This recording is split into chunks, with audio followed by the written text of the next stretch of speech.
नमस्कार. आपण आपल्या सिरीजमध्ये पुढचं लेक्चर बघणार आहोत. तर ते लेक्चर आहे सजीवांच्या वर्गीकरणाच्या पद्धती, methods of classification of plants. ठीक आहे. तर बघा, आपण काल काय बघितलेलं, पेशी बघितलं. पेशीवर आलेले आपण प्रश्न बघितलेले 7 प्रश्न. त्याच्यातला एक प्रश्न राहिला कारण व्हिडिओ मध्येच स्टॉप होऊन गेला. तर ही ती इंडेक्स आहे. तर आपलं हे झालेलं आहे. असे आपल्याला 18 टॉपिक सायन्सचे पूर्ण कंप्लीट करायचे आहे आणि लवकरच आपण ते कंप्लीट करून घेणार आहोत. तर आजचा टॉपिक कोणता आहे? सजीवांच्या वर्गीकरणाच्या पद्धती. याच्यावर एकूण प्रश्न विचारलेले आहेत 10. आणि बघा, सर्वात जास्त प्रश्न कशावर आलेले आहेत? तर प्राण्यांचे वर्गीकरण आणि ॲनिमल क्लासिफिकेशनवर 58 प्रश्न आलेले आहेत आणि वनस्पतींचं वर्गीकरणवर 30 प्रश्न आलेले आहेत. तर आपण सिक्वेन्सनेच जाणार आहोत. त्याच्यानंतर बघा, रोग, डिसीज यावर 55 प्रश्न, टिश्यूवर 28 प्रश्न. म्हणजे हे जे सर्वाधिक प्रश्न आलेले टॉपिक आहे असे सगळे आपल्याला कंप्लीट करायचे आहेत. त्यातलं वनस्पतींचं वर्गीकरण, प्लांट क्लासिफिकेशनवर जे काही 30 प्रश्न आलेले आहेत ते आपण एक 2-3 दिवसात आपलं ते कंप्लीट होणार आहे आणि खूप मोठा पार्ट आहे तो काही पार्ट्समध्ये येईल. ठीक आहे. तर कालच्या व्हिडिओमधला जो एक कुपर सेल्सवर जो प्रश्न राहिला आहे तो आपण शेवटी घेऊया. व्हिडिओच्या शेवटी आपण सध्या आपल्या व्हिडिओला स्टार्ट करूया. बघा, methods of classification of plants मध्ये पहिला प्रश्न आहे. हा जो प्रश्न आहे म्हणजे हा जो प्रश्न एकदा विचारला आहे, हाच प्रश्न 3 वेळा विचारला आहे. विचार करा, 3 वेळा. त्यामुळे PYQ खूप इम्पॉर्टंट आहेत. आता तुम्हाला हाच प्रश्न सलग दिसेल. तर बघा, प्रश्न काय आहे? वनस्पतींची नैसर्गिक वर्गीकरण पद्धती कोणी शोधून काढली? काय म्हटले त्यांनी? नैसर्गिक. ठीक आहे. तर कोणी काढली? Bentham and Hooker. हाच प्रश्न पुन्हा आलाय बघा. आता हा प्रश्न विचारला आहे कंबाईन ग्रुप बी 2021ला. पूर्वी विचारला होता 19ला. वनस्पती वर्गीकरणाची नैसर्गिक पद्धत कोणी मांडली? Bentham and Hooker. आणि पुन्हा आलेला आहे तोच प्रश्न. 1-2 मिनिट.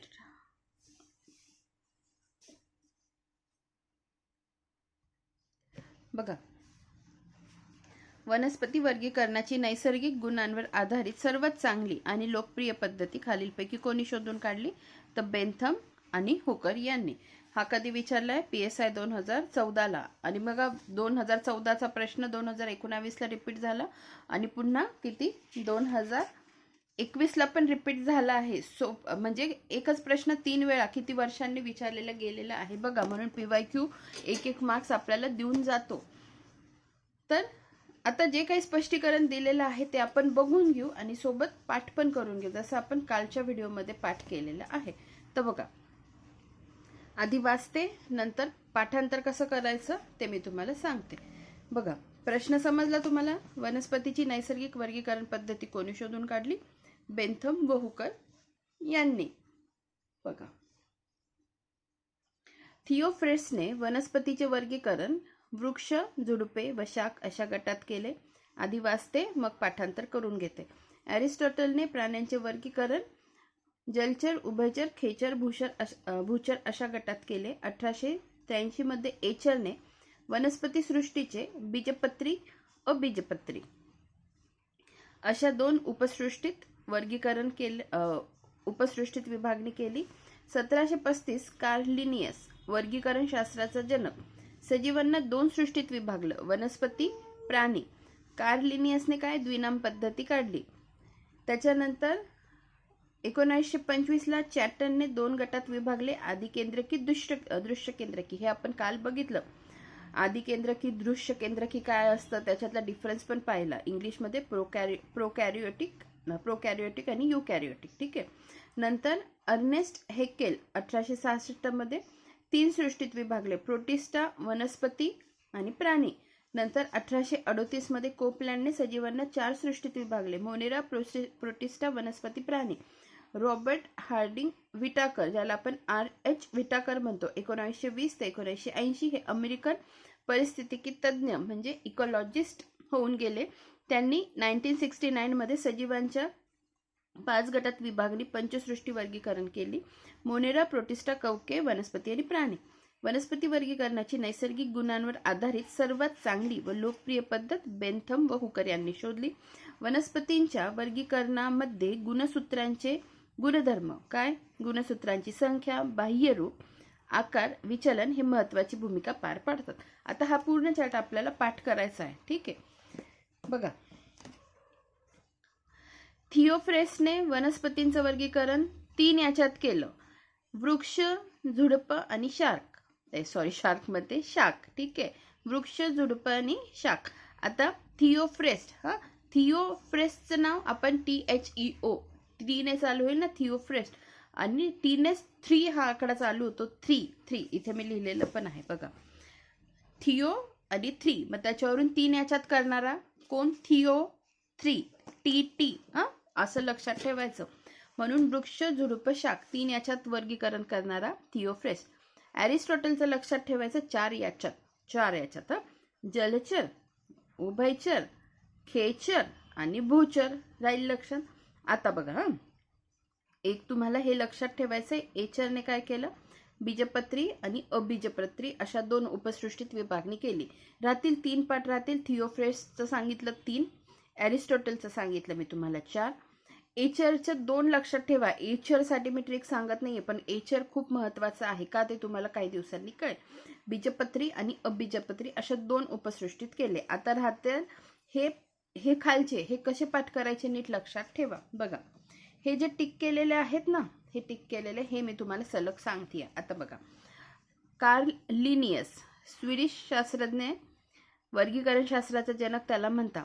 2 सृष्टीत विभागलं काय, प्लांट आणि ॲनिमल, वनस्पती आणि प्राणी.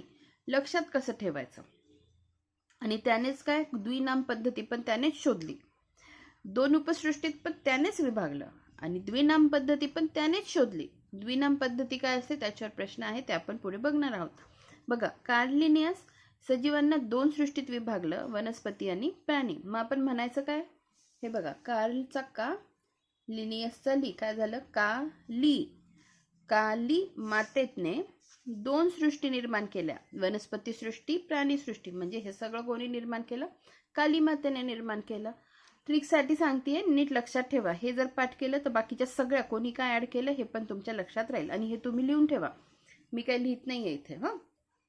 काली मातेने 2 सृष्टी निर्माण केल्या, वनस्पती आणि प्राणी राहतील ह्या लक्षात. आता पुढे, आता या वनस्पती आणि प्राणीमध्ये एक 3री सृष्टी ऍड झाली, कोणती, प्रोटिस्टा. ठीक आहे, मग आता लक्षात कसं ठेवायचं, हेलनने त्यावर प्रोटीन पावडर टाकली. हेकेलचा हेलन केला. प्रोटिस्टाचा प्रोटीन वरून तुम्ही प्रोटिस्टा लक्षात ठेवणार. काली मातेने वनस्पती आणि प्राणीसृष्टी निर्माण केली की नाही, मग त्याच्यात हेलनने काय केलं, प्रोटीन पावडर टाकली. प्रोटीन म्हणजे प्रोटिस्टा, हेलन वरून हेकेल राहील लक्षात. की हेलनने कितवी अजून एक ऍड केली त्याच्यामध्ये. आता ह्या तिघांमध्ये एक ऍड झाली, कोणती, मोनेरा ऍड झाली की नाही. मग ती मोनेरा ऍड करणारा कोण, कोपलँड. हे बघा, मग पाठ कसं करायचं, हेलनने प्रोटीन पावडर त्याच्यावर टाकली आणि हे केल्यामुळे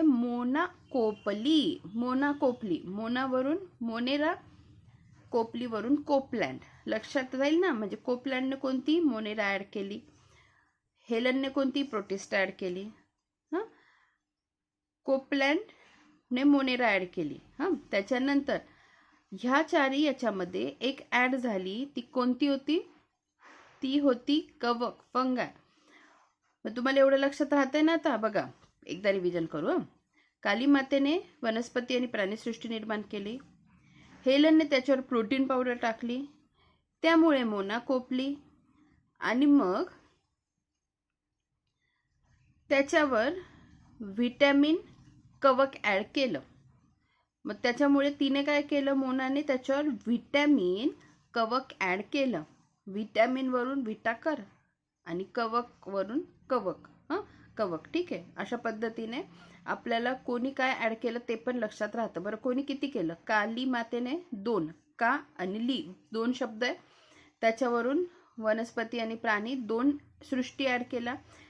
अर्नेस्ट हेकेल. हेकेलमध्ये किती शब्द आहे? हेकेलमध्ये 3 आहेत ना शब्द, मग 3 सृष्टी लक्षात ठेवायच्या. कोपलँडमध्ये किती शब्द आहे? 4 शब्द आहे ना, मग 4 सृष्टी ऍड करणारा कोपलँड. RH Whittaker. विटाकरमध्ये कसं 5 शब्द आहे ना, जरी जोड शब्द असला तरी 5 अक्षर आहे ना, शब्द नाही म्हणायचे मला, अक्षर म्हणायचे होते. तर मग विटाकर या शब्दात 5 अक्षर आहे ना, मुनेरा, प्रोटिस्टा, कवक, वनस्पती आणि प्राणी, हे 5 राहील लक्षात. म्हणजे कोणी किती सृष्टी सांगितल्या तेही पाठ झालं, कोणी कोणती सांगितली तेही पाठ झालं. ठीक आहे. आता 1925 मध्ये चॅटन इथे चॅटनने 2 गटात विभागलं. कोणतं? आदी केंद्रकी, दृश्य केंद्रकी. मग याच्यावरची ट्रिक एवढंच लक्षात ठेवा. आदी एक व्यक्ती घेऊ, मुलगा घेऊ. आदित्य ज्याचं नाव असतं, आपण त्याला आदी म्हणतो प्रेमाने. आदी 25 वर्षाचा आहे आणि तो काय करतो? चॅटिंग करतो. आता चॅटिंग वरून चॅटन लक्षात ठेवा, आदीवरून आदी केंद्रकी लक्षात राहील, 25 वरून 1925 लक्षात राहील, आणि आदी केंद्रकीवरून मग लगेच दृश्य केंद्रकी पण लक्षात राहिलं पाहिजे. समजलं तुम्हाला? तर हे एवढं आपल्यासाठी खूप महत्त्वाचं होतं. राहतील ना लक्षात? थिओफ्रेसचे 3 गटात, एरिस्टॉटलचे 4 गटात, एचर बीजपत्री अबीजपत्री, कार्लिनियस 2, हेकेल 3, कोपलँड 4, विटाकर 5. द्विनाम पद्धती पण कार्लिनियसच. नैसर्गिक वर्गीकरणाची पद्धत बेंथम अँड हुकर. ठीक आहे, झालं. दुसरा प्रश्न पण आपण लगेच बघितला, त्याच्या खालचं स्पष्टीकरण आपण बघू. वनस्पती वर्गीकरणाच्या पद्धती बघा. RH विटाकर पंचसृष्टी पद्धती इतक्यात आपण पाठ केलं. कार्लिनियस द्विनाम पद्धती, थिओफ्रेस वृक्ष झुडपे शाख, एरिस्टॉटल जलचर खेचर उभयचर भूचर, एचर अबीजपत्री बीजपत्री, नैसर्गिक पद्धत बेंथम आणि हुकर. झालं पण. बघा आता पुढचा प्रश्न बघू आपण. बघा आता पुढचा प्रश्न काय आहे? आर्किओप्टेरिक्स हा खालीलपैकी 2 वर्गांना जोडणारा पृष्ठवंशीय प्राणी आहे. आर्किओप्टेरिक्स हा खालीलपैकी 2 वर्गांना जोडणारा पृष्ठवंशीय प्राणी आहे. सरीसृप आणि पक्षी. सरीसृप आणि पक्षी. बघा आर्किओप्टेरिक्स म्हणजे पक्षी सदृश्य डायनासोरस. आर्किओप्टेरिक्स म्हणजे काय? पक्षी सदृश्य डायनासोरस होय. या प्राण्यात पक्षी व प्राणी या दोघांचेही लक्षणे आढळली आहेत. सर्वात जुना पक्षी मानले आहे. आर्किओप्टेरिक्स हा सरीसृप आणि पक्षी या 2 जोडणारा पृष्ठवंशीय प्राणी आहे. बघा पुढचा प्रश्न बघा.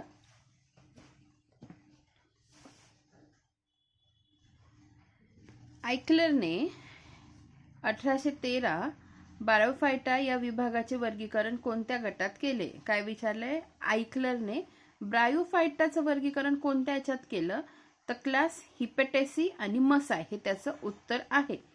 हिपेटेसी आणि मसाय. आता बघा एक्सप्लेनेशन खूप महत्वाचं आहे.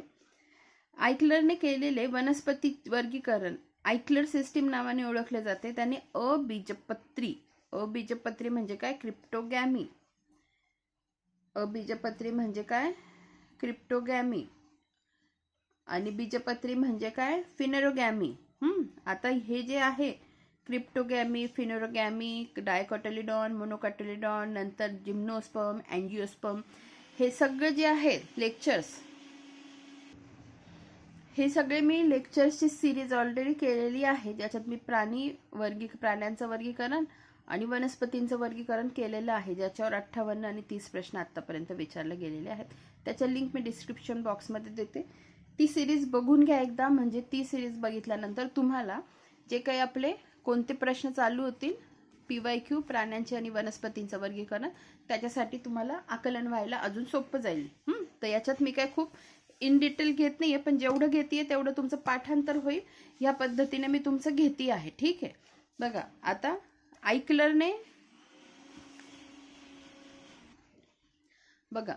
आयक्लरने केलेले वनस्पती वर्गीकरण आयक्लर सिस्टीम नावाने ओळखले जाते. त्याने अबीजपत्रीचे पुढील वर्गीकरण केले. पण प्रश्न विचारला काय आहे समजलं ना तुम्हाला? आयक्लरने ब्रायोफायटाचं वर्गीकरण कोणत्या गटात केलं? तर त्याचं उत्तर आहे क्लास हिपेटेसी आणि मसाय. पण आयक्लरने अबीजपत्रीचं वर्गीकरण म्हणजे क्रिप्टोगॅमीचं वर्गीकरण बघा कशात केलं आहे? 3 याच्यात केलं आहे. Thallophyta, Bryophyta, Pteridophyta. Thallophyta, Bryophyta, Pteridophyta. आता हे नेमकं काय असतं? या वनस्पती कशा असतात? या पुढे इव्हॉल्व कशा झाल्या? हां, बीजपत्री कशा तयार झाल्या हे सगळं आपल्याला नेक्स्ट म्हणजे जे ऑलरेडी मी तुम्हाला डिस्क्रिप्शन बॉक्समध्ये दिलं आहे ना, त्याच्यात हे सगळं कंप्लीट केलेलं आहे. तुम्ही ते सिरीज बघा. तर बघा, अबीजपत्री क्रिप्टोगॅमीमध्ये थॅलोफायटा, ब्रायोफायटा, टेरिडोफायटा. मग थॅलोफायटाचं वर्गीकरण बघा काय केलंय, शैवाल म्हणजे अल्गे आणि कवक म्हणजे फंगाय. आता ब्रायोफायटाचं कशात केलंय, हिपॅटेसी आणि मसाय किंवा मुसी. हाच प्रश्न विचारलाय त्यांनी. बरोबर कळलं तुम्हाला, हाच प्रश्न विचारलाय. आणि टेरिडोफायटाचं काय, इकिसेटिन, लायकोपोडिन, फिलिसिन. आता तुम्हाला हे लक्षात तुम्ही पाठ करून टाकायचं. जर तुम्हाला हे विचारलंय ना, ब्रायोफायटाचं वर्गीकरण त्याने कोणत्या याच्यात केलं, तर तुम्हाला हे माहिती पाहिजे की त्याने थॅलोफायटाचं वर्गीकरण कशात केलं, टेरिडोफायटाचं वर्गीकरण कशात केलं, हे तुमचं पाठ झालं पाहिजे. तर बघा, थॅलोफायटाचं काय केलंय, शैवाल अल्गीमध्ये आणि कवक फंगायमध्ये. ठीक आहे. त्याच्यानंतर टेरिडोफायटाचं पाठ करा, इकिसेटिन, लायकोपोडिन, फिलिसिन.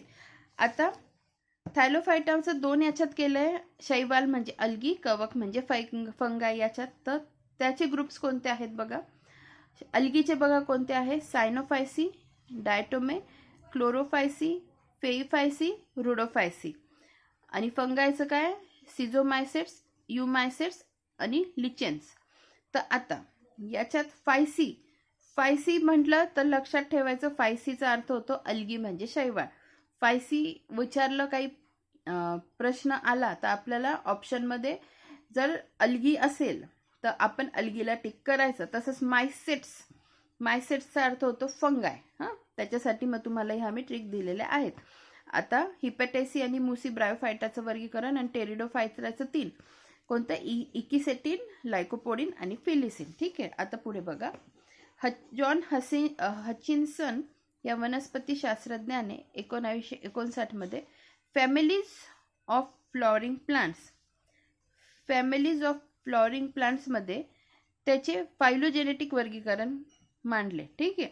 अँजिओस्पर्म चे वर्गीकरण बघा, डायकॉटिलेडॉन ज्याच्यात लिग्नोसे आणि हर्बसी येते, आणि मोनोकॉटिलेडॉन म्हणजे कॅलिसिकेरी, ग्लॅमिफ्लोरा आणि कोरोलिफेरा. हा, आता डायकॉटिलेडॉन, मोनोकॉटिलेडॉन ह्या वनस्पतींमध्ये कसा फरक असतो,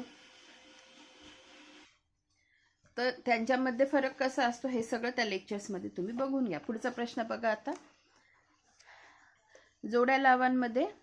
तर हा प्रश्न थोडा हटके होता, पण थोडंसं डोकं लावलं असतं. आता डोकं लावायला आपल्याला अशा प्रश्न पाहिल्यावर टेन्शन येणं साहजिक आहे. तर मग असे प्रश्न पाठ करून घ्या. हे जर PYQ रिपीट झाला तर 2016ला हा प्रश्न विचारलेला आहे. बघा, होलोटाईप म्हणजे मूळ नॉमेनक्लेचर टाईप, लॅक्टोटाईप म्हणजे ज्यावेळी होलोटाईप हरवतो, निओटाईप म्हणजे ज्यावेळी नॉमेनक्लेचर टाईप हरवतो, आणि आयसोटाईप म्हणजे होलोटाईपचा डुप्लिकेट. आता इथे एक जोडी अशी लागते, आयसोचा अर्थ काय होतो, इक्वल. जसं आपण काल पण बघितलेलं आयसोटोनिक. इथे बघा, आयसोटोनिक ज्याच्यात सेम असते पाण्याची पातळी. हां, आयसो म्हणजे इक्वल. तसंच इथे आयसो म्हणजे इक्वल. आता आयसोटाईपचं कशावर येतं, होलोटाईपचा डुप्लिकेट म्हणजे काय, सेम असणार. हां, तर मग डीला 4 जोडी इथे अशी लागते 2 ठिकाणी.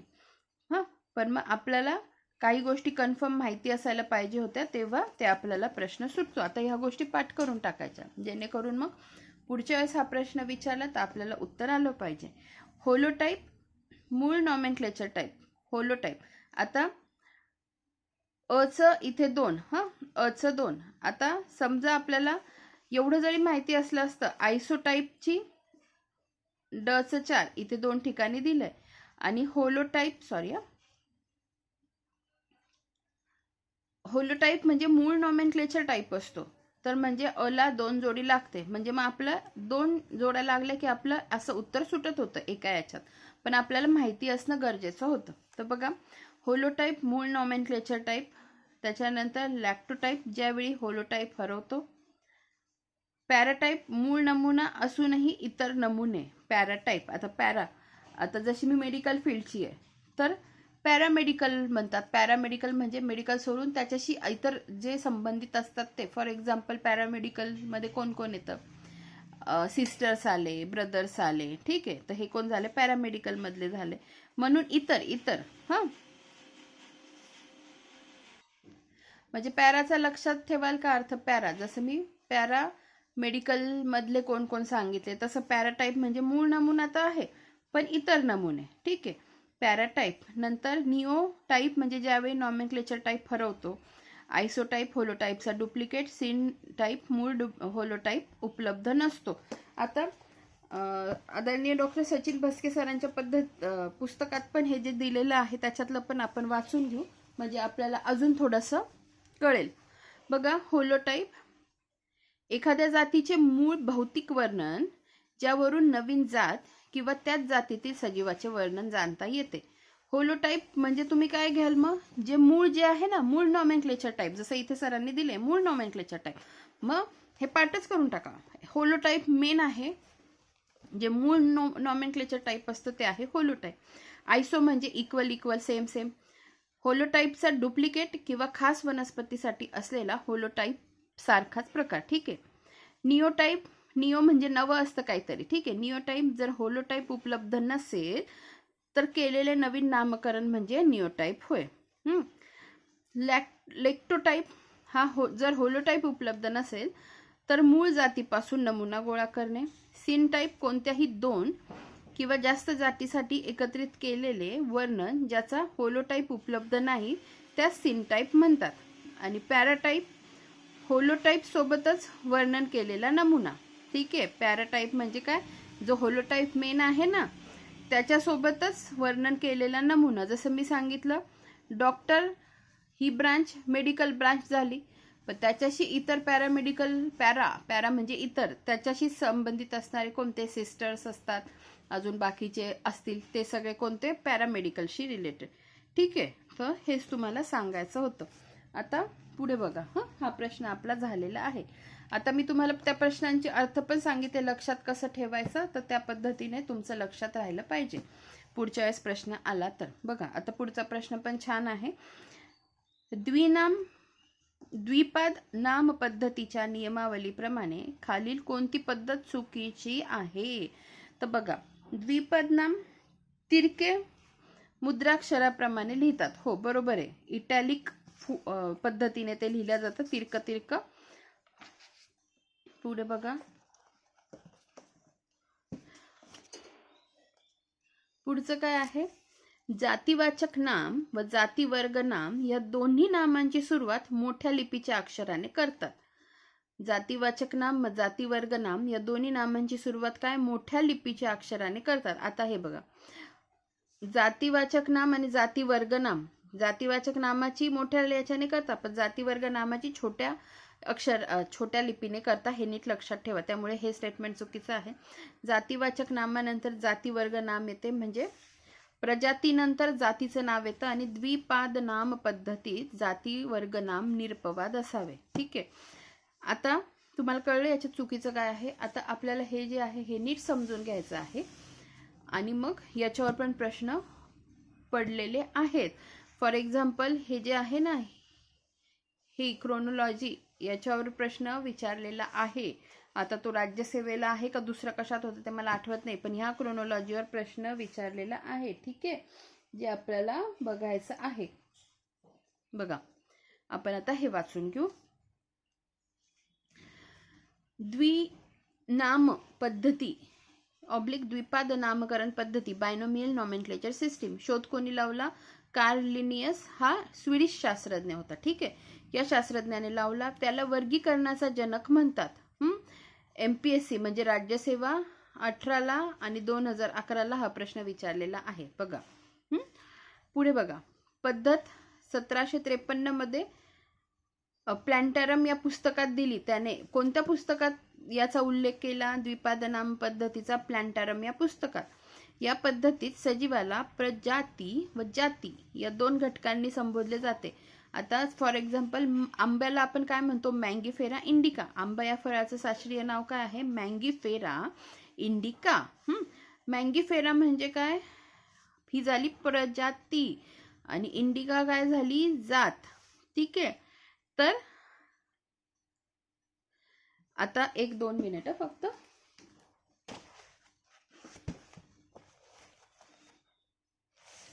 हे बघा, आता आपण हे बघू.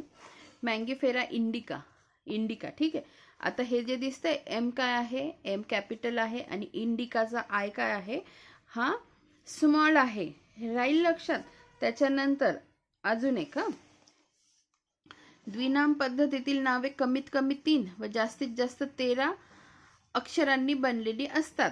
हे पण एक लक्षात ठेवा. द्विनाम पद्धतीतील नावे कमीत कमी 3 आणि जास्तीत जास्त 13 अक्षरांनी बनलेली असतात.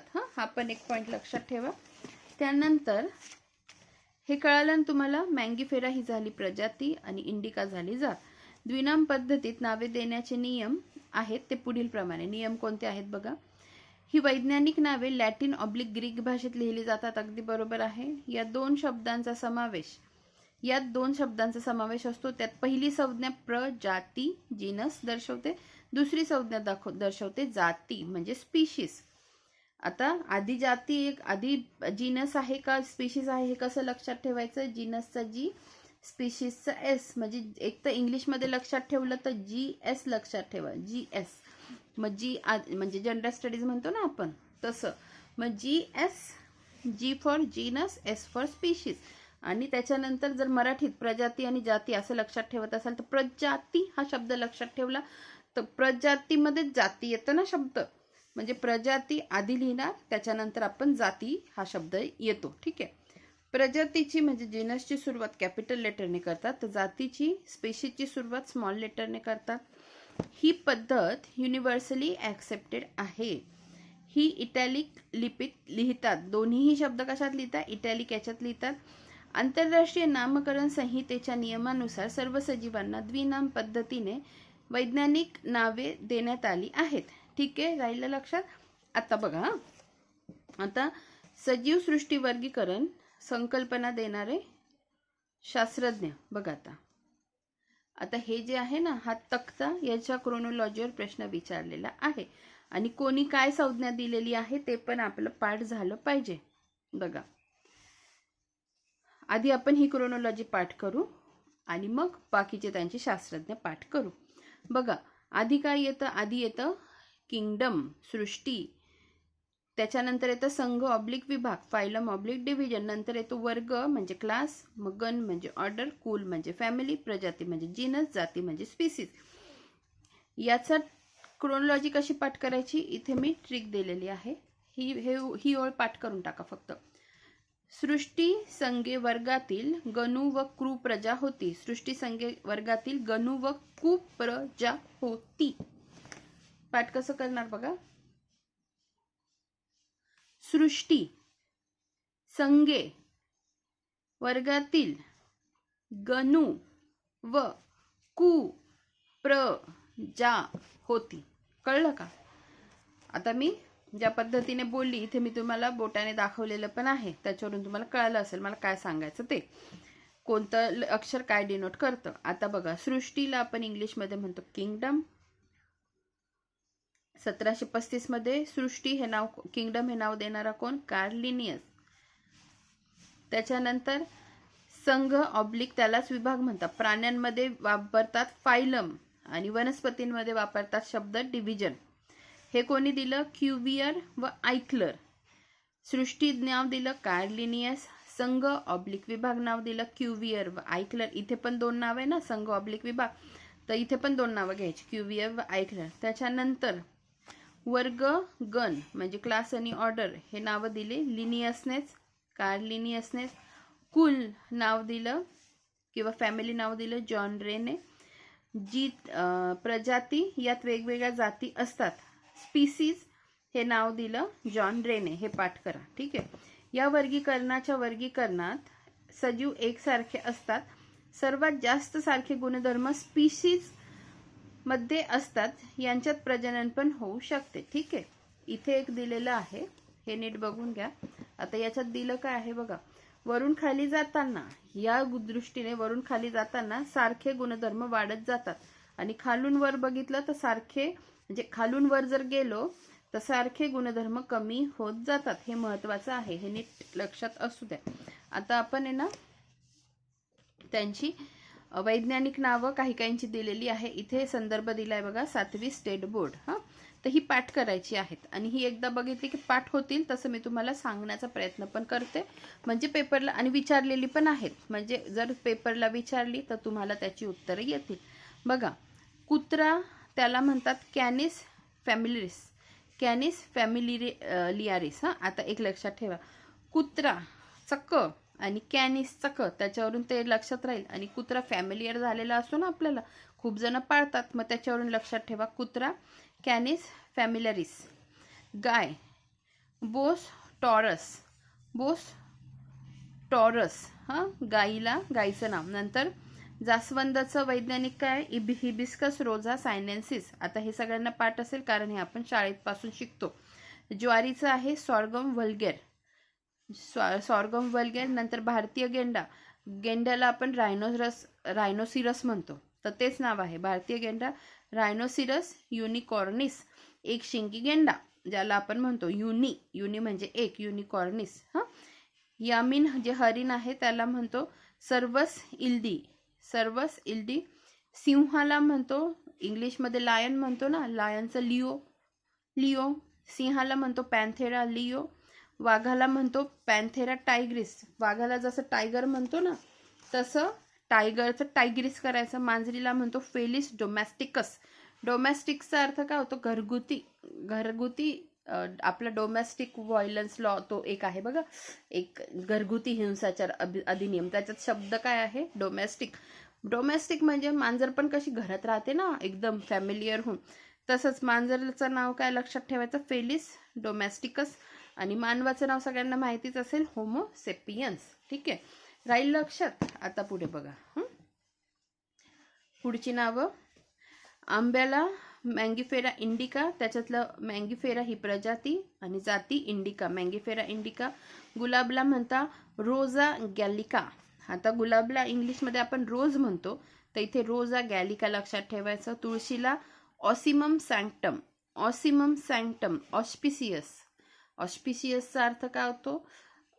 आता मला अर्थ माहिती आहे पण मला मराठीत शब्द आठवत नाही. ऑस्पिशियस, ठीक आहे. तुळशीचं लक्षात ठेवा ऑसिमम सँक्टम. राईसचं लक्षात ठेवा ओरिजा सटायवा. नंतर वाघाचं पॅन्थेरा टायग्रिस. बिबट्याचं पॅन्थेरा पार्ट्स. सिंहाचं पॅन्थेरा लिओ. बेडकाला काय म्हणतात? राना टायग्रिना. बेडकाचं थोडं वेगळं आहे बघा. बेडकाचं यांच्यासोबत कन्फ्यूज करण्यासाठी देऊ शकता, बेडकाचं नाव काय आहे? राना टायग्रिना. आता पुढे बघा, पुढचा प्रश्न.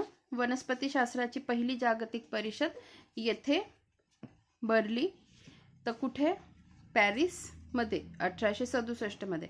वनस्पती शास्त्राची पहिली जागतिक परिषद पॅरिस येथे 1867 येथे भरली. PSI 2016ला विचारलेला प्रश्न.